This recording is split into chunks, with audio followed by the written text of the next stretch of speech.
Welcome students, welcome to study arts with Aditya Khurana. आज हम करने वाले हैं क्लास 11th का सीक्वेंस एंड सीरीज़ पार्ट 6, जिसमें आज हम पढ़ेंगे फ्लैश सीरीज़ में GP#2 यानी GP यानी ज्योमेट्रिक प्रोग्रेशन। हमने फर्स्ट पार्ट में उसके बेसिक्स और प्रॉपर्टीज़ करवा दी थी मैंने। आज इसमें हम करेंगे बहुत सारे अच्छे अच्छे क्वेश्चन। और चैनल को सब्सक्राइब कर देना अगर आप चैनल पर नए हैं, तो शेयर करना, लाइक करना वीडियो को। तो पहला क्वेश्चन क्या कहता है, if ABC are in GP then the equation ax² plus 2bx plus c is equals to 0। और दूसरी इक्वेशन है dx² plus 2ex plus f is equals to 0, have common root if d by a, e by b, f by c are in. Option A है AP, GP, HP या फिर none. ठीक है, तो ये क्या कहता है कि दो इक्वेशन है, ठीक है, और इसने ये चीज़ गिवन दे दी कि यहाँ पे जो a है यानी x² का कॉफिशिएंट, x का कॉफिशिएंट b जो कि 2b है, लेकिन यहाँ पे b और कांस्टेंट c GP में है। तो जो ये जो दो इक्वेशन बनाई है इन्होंने, इसकी तरह एक और इक्वेशन बना दी जिसमें कॉफिशिएंट अलग है d, इसमें भी कॉफिशिएंट अलग है e, लेकिन हर जगह यहाँ पे भी 2 दे दिया साइड में, और यहाँ पे कांस्टेंट भी अलग है। इन्होंने ये चीज़ बोली कि इनके कॉमन रूट है। कॉमन रूट का मतलब अंडर रूट नहीं है, इसका मतलब है इसके कॉमन सॉल्यूशंस है ना, आपने 10th में पढ़ा होगा। ठीक है, कॉमन सॉल्यूशन है इनके। क्वाड्रेटिक इक्वेशन जब मैं करवाऊंगा तब वापस समझा दूंगा मैं। तो ये चीज़ कह रहे हैं कि d by A, e by B और f बाई सी, जो भी इनका आंसर होगा वो किस में होंगे ये हमें बताना है, या AP में होंगे, GP में होंगे, HP में होंगे। ठीक है, अभी तक AP GP पढ़ा है, इसका मतलब इन दोनों में से कोई होगा। लेकिन अगर ये मेन पेपर में आएगा तब ये चारों ऑप्शन अवेलेबल होंगे और इनमें से कुछ होगा आंसर। ठीक है, लेकिन HP तो बहुत ईजी है, मैं नेक्स्ट क्लास में आपको करा दूंगा। इसको सॉल्व करते हैं। सबसे पहले जो गिवन है उसे हमें देखना पड़ेगा। क्या गिवन है कि ABC GP में, ठीक है, तो यानी B² is equals to AC। ठीक है, ये प्रॉपर्टीज़ ऑफ GP में से। ठीक है, तो अब हमें क्या करना है, ये जो AC आया B² का जो आंसर, उसे हम फर्स्ट वाली इक्वेशन में रख देना है, इस वाली इक्वेशन में जिसमें A, B और C हमारे पास कोफिशिएंट और कॉन्स्टेंट्स है। ठीक है, तो यहाँ पे हम डालेंगे ax² प्लस, तो B की जगह अंडर रूट AC हो जाएगा, क्योंकि वहाँ पे B² is equals to AC था। तो फिर अगर B का देखेंगे तो B is equals to under root AC होगा, plus C is equals to 0। अब इसको हम फर्दर सॉल्व करेंगे और x की वैल्यू निकालेंगे। यहाँ पे एक चीज़ नोट करना, ये जो पूरा है ये a प्लस बी के होल स्क्वायर वाली आइडेंटिटी बन गई यहाँ पे। ठीक है, a प्लस बी के होल स्क्वायर वाली आइडेंटिटी बन गई। यहाँ पे ये प्लस ये, जिनको हमें अंडर रूट में लेना पड़ेगा, क्योंकि अगर ये अंडर रूट होता, यहाँ पे अगर a होता तो यहाँ हमें a² लेना पड़ता। ठीक है, अगर हमें इसे आइडेंटिटी बनाना है, यानी इसकी आइडेंटिटी का आंसर क्या होता है, a² plus b² plus 2ab। ठीक है, तो यहाँ पे अंडर रूट आना चाहिए, अंडर रूट a x, है ना, ये तो हमारा a है यहाँ पे। ठीक है, और b का काम यहाँ पे कौन कर रहा है, अंडर रूट c। ठीक है, प्लस अंडर रूट c और होल स्क्वायर, तब जाके तो ये चीज़ आई हमारे पास।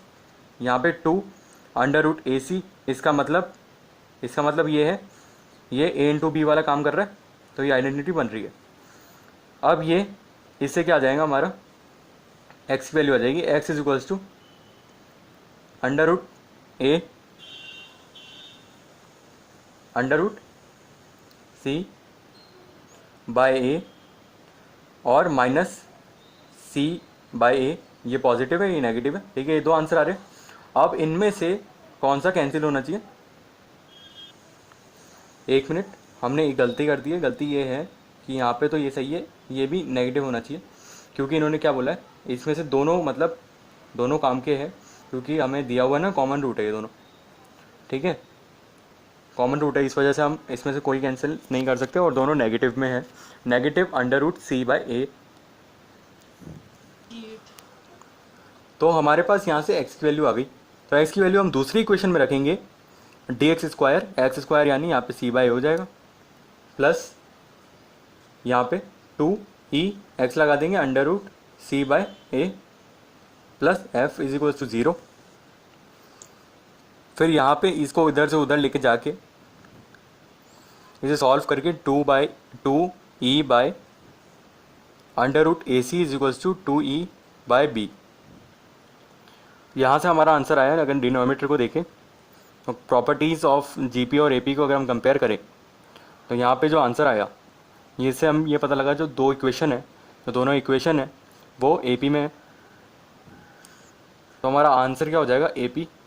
ठीक है, ये वाला क्वेश्चन हो गया। मुझे पता है समझ नहीं आया होगा, इसके लिए हमें इसके इंटरमीडिएट पे जाना पड़ेगा। इंटरमीडिएट जो इसमें इक्वेशन आई थी वो क्या कहती है, डी बाय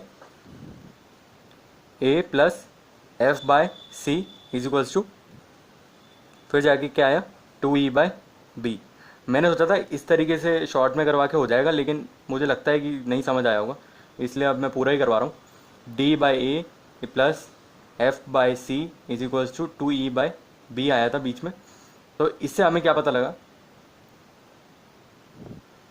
इससे हमें ये पता लगा जो हमें प्रूफ करना था कि हमने क्या करा था कि D by A, E by B और एफ बाई सी किस में है, ए पी में, जी पी में, एच पी में।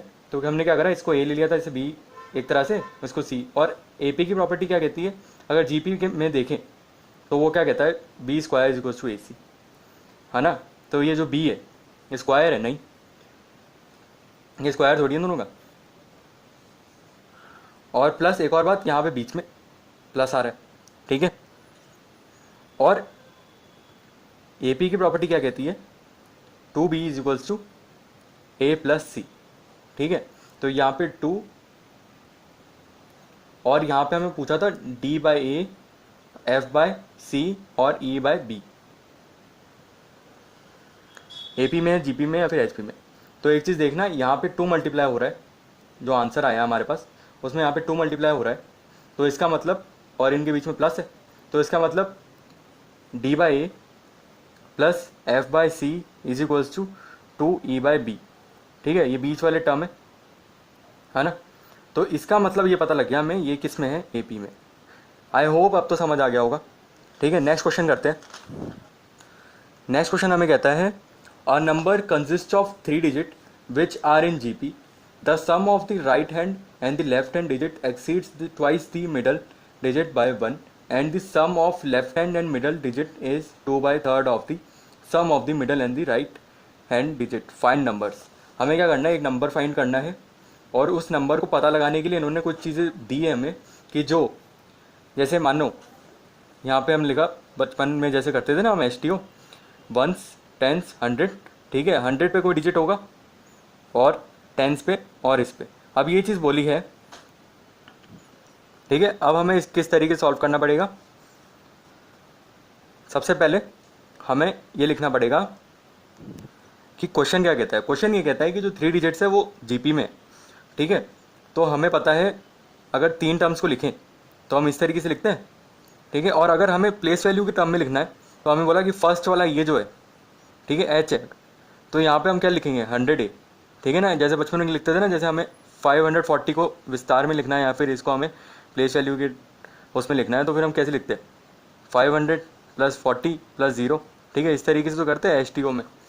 तो वैसे ही 100A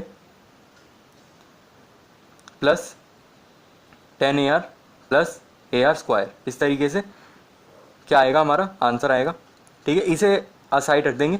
और अब जो बोला है वो हम देखते हैं क्या क्या, और क्या बोला है क्वेश्चन में, बोला सम ऑफ द राइट हैंड, यानी जो एच वाला जो है और वंस वाला जो है,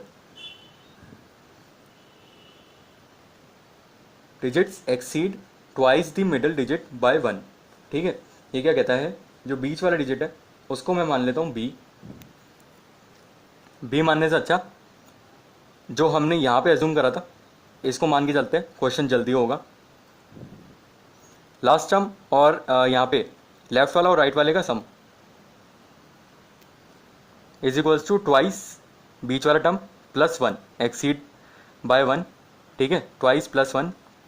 तो इस तरीके से एक इक्वेशन आ गई। यहाँ पे ए कॉमन ले लो, 1 प्लस आर स्क्वायर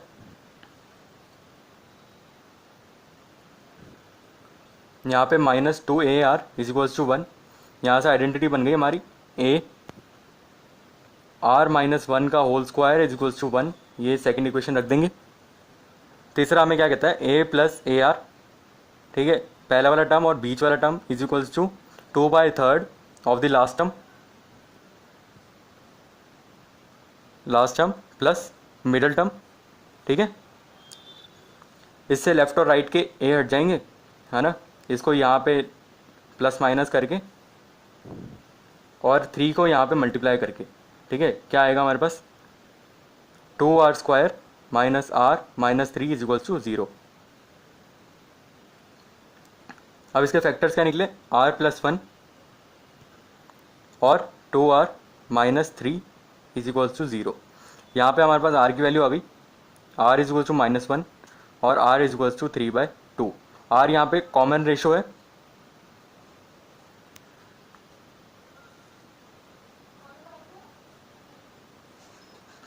है, अब हमें इसको पुट करना पड़ेगा उसमें 100A प्लस 10AR, ठीक है।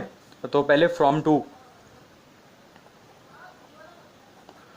से क्या पता लगा, A is equals to 1/R-1 का होल स्क्वायर। जब हमने क्या पुट करा, -1 यहाँ पे हम R की वैल्यू पुट कर रहे हैं। वैसे क्या थी equation, A is equals to 1/1 minus R का होल स्क्वायर, तो हमने यहाँ पे -1 रखा, ठीक है। और दूसरी वैल्यू क्या वैल्यू दे रखी थी, 3/2।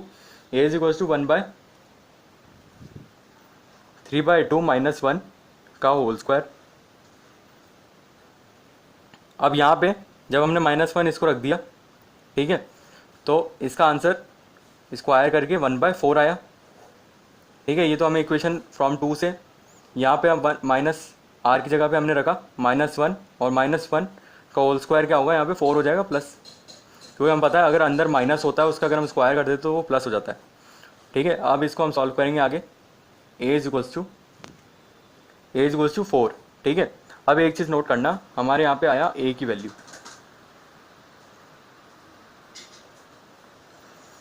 अब ये बताना कौन सी कैंसिल हो गई, कैंसिल ये वाली हो गई, क्योंकि कभी भी कोई डिजिट अगर हमने 3 डिजिट बोले तो उसमें एक फ्रैक्शन नहीं हो सकता, तो इसलिए हमारे पे क्या होगा, 4 होगा। तो हमारे पास A आ गया 4। अब हम क्या निकालेंगे, सेकंड वाला टर्म और थर्ड वाला टर्म किस में पुट करना है, AR स्क्वायर में पुट कर देंगे और AR में पुट कर देंगे। तो उसके लिए 100A plus 10AR plus AR square, ठीक है। इसमें 100 × 4 प्लस 10 × 4 × 3/2, क्योंकि हमने R 3/2 वाला कंसिडर करा है, क्योंकि -1 तो कैंसिल हो गया था, प्लस A 4 और ये 9/2, आंसर आएगा 469, ठीक है। तो यहाँ हमने 2 क्वेश्चन कर लिए GP के। तो नेक्स्ट में हम करेंगे HP हार्मोनिक प्रोग्रेशन। तो अगर वीडियो पसंद आई तो लाइक करना, चैनल को सब्सक्राइब करना। Thank you.